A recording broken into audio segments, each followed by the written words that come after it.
హైదరాబాద్ నగరంలో ఒక మధ్యతరగతి అపార్ట్మెంట్లో రేఖ అనే ఒంటరి తల్లి తన కూతురు అనుతో కలిసి నివసిస్తూ ఉండేది. అను మేకప్కు చాలా ఆసక్తి ఉన్న అమ్మాయి. ఆమె ఎప్పుడూ అందంగా కనిపించాలని కోరుకునేది. కాని ఆమె తల్లి రేఖకు ఖరీదైన మేకప్ అవసరాలను కొనుగోలు చేసే స్తోమత లేదు.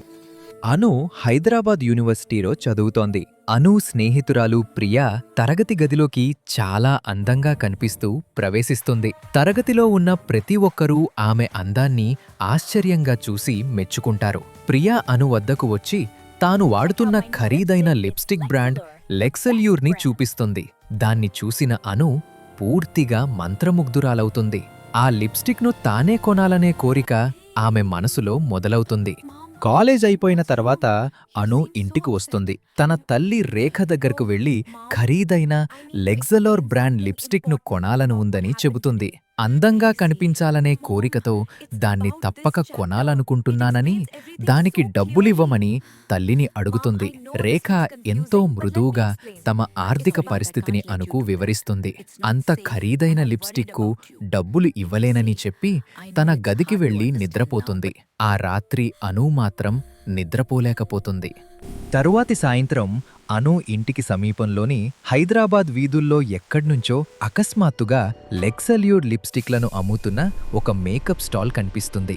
ఆ స్టాల్లో ఒక వృద్ధ మహిళ కూర్చుని ఉంటుంది. ఆమె లెక్సెల్యూర్ బ్రాండ్ లిప్స్టిక్లను అమ్ముతూ తన బలికర్మల కోసం యువతులను మంత్రముగ్ధులను చెయ్యాలనే దుష్ట ఉద్దేశంతో వాటిని ఉపయోగిస్తుంది. అనుకు తన ఇంటికి దగ్గరలోనే లెక్సెల్యూర్ బ్రాండ్ లిప్స్టిక్ చౌకగా దొరికే ఒక మేకప్ స్టాల్ ఉందని తెలుసుకుంటుంది. ఆమె రహస్యంగా తల్లి అల్మారాలో నుంచి డబ్బులు తీసుకుని వృద్ధ మహిళ దగ్గర లిప్స్టిక్ కొనుగోలు చేస్తుంది. మిగిలిన డబ్బును తిరిగి అల్మారాలో పెట్టి జరిగినది తల్లికి చెప్తుంది. తల్లి రేఖ ముందుగా అనును మందలించినా కొంతసేపటికి శాంతిస్తుంది. ఆ రాత్రి అను లిప్స్టిక్ రాయడం మొదలు పెడుతుంది. అది రాసిన వెంటనే తను మరింత అందంగా మారినట్టుగా అనిపిస్తుంది.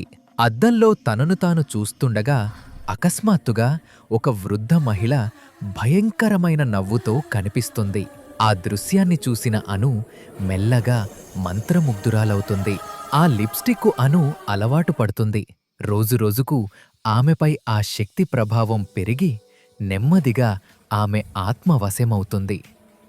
ఒక రాత్రి అను సోఫాపై కూర్చుని ఎవరో ఆమెలో ప్రవేశించినట్లుగా విచిత్రంగా నవ్వడం మొదలుపెడుతుంది. దాన్ని చూసిన తల్లి రేఖ భయంతో హాల్లోకి వచ్చి అను పిచ్చిదానిలా ప్రవర్తిస్తున్నదని గమనిస్తుంది. తరువాతి రోజు రేఖ అనును ఒక మానసిక వైద్యుడి దగ్గరకు తీసుకెళ్తుంది. డాక్టర్ ఆమెను పరీక్షించి ఏదో కారణంగా ఎక్కువ ఒత్తిడిలో ఉండవచ్చని, అన్నీ సరిగా అవుతాయని రేఖకు చెబుతాడు. అను కోసం కొన్ని మందులు కూడా సూచిస్తాడు. ఆ రాత్రి అను నిద్రలోనే నడుచుకుంటూ బాల్కనీ వైపు వెళ్లడం మొదలుపెడుతుంది. అను విచిత్రంగా నవ్వడం మొదలుపెడుతుంది. తల్లి రేఖ ఆమె బాగుందా అని చూసేందుకు దగ్గరకు వస్తుంది. అను ఆత్మవశమైన భయంకరమైన ముఖంతో తిరిగి చూస్తుంది. అది చూసిన తల్లి రేఖ భయంతో వెనక్కి పడిపోతూ స్పృహ కోల్పోతుంది. తరువాతి రోజు తల్లి రేఖ హనుమాన్ దేవాలయానికి వెళ్లి ఒక పూజారిని కలిసి తన కూతురి పరిస్థితిని వివరంగా చెబుతుంది.